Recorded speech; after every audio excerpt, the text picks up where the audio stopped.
All right, everybody. This is Matthew Bradshaw. I don't understand why preachers keep telling people that the Magog and Gog war is happening before the tribulation, mid-tribulation. None of this is true, okay? The Bible is very clear and precise as to when the Gog and Magog war is going to happen. If you take out the book of Revelation, you don't have this information. That's why Jesus gave us the revelation and sent it to John, so that we're not sitting here like all these other pastors and preachers out there from Daniel saying, oh, the Gog and Magog war is happening in the tribulation, blah, blah, blah, blah, blah, blah, blah, blah, blah. Okay? Blah, blah, blah is about as much as their words are worth. So, if you turn to Revelation 20, verse 7, very clearly, take a listen. And when, it's probably showing it to you backwards.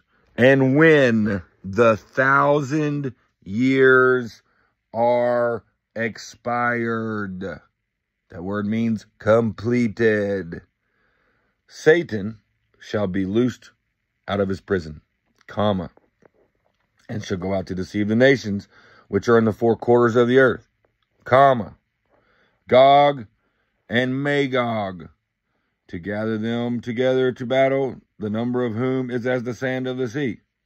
And they went up, and blah, blah, blah. Fire came down from heaven and devoured them. Key words here.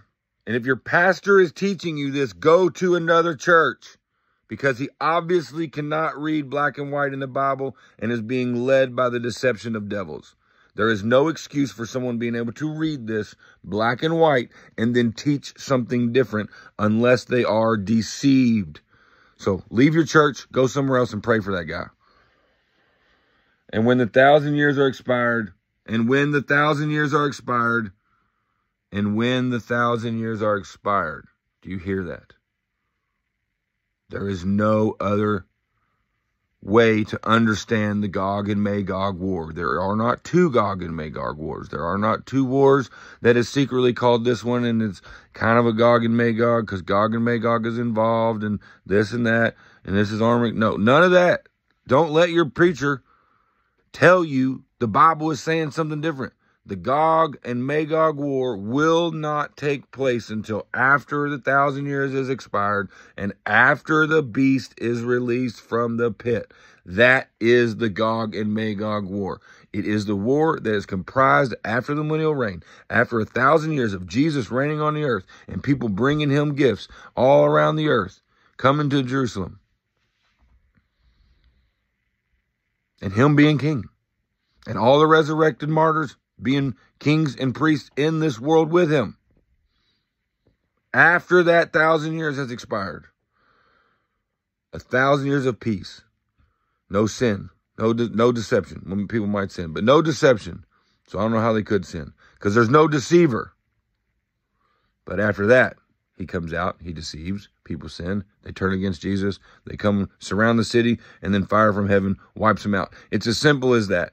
Read it for yourself. Revelation 20, verse 7. Get the confusion out of your church. Get the confusion out of your brain, because it's all it is a doctrine of devils trying to confuse people so that people aren't ready.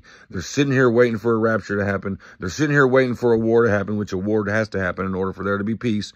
But they're looking for this war that's not going to take place until after the 1,000 years. So unless you're beheaded or make it into the millennium, you're never going to see this war. Ever.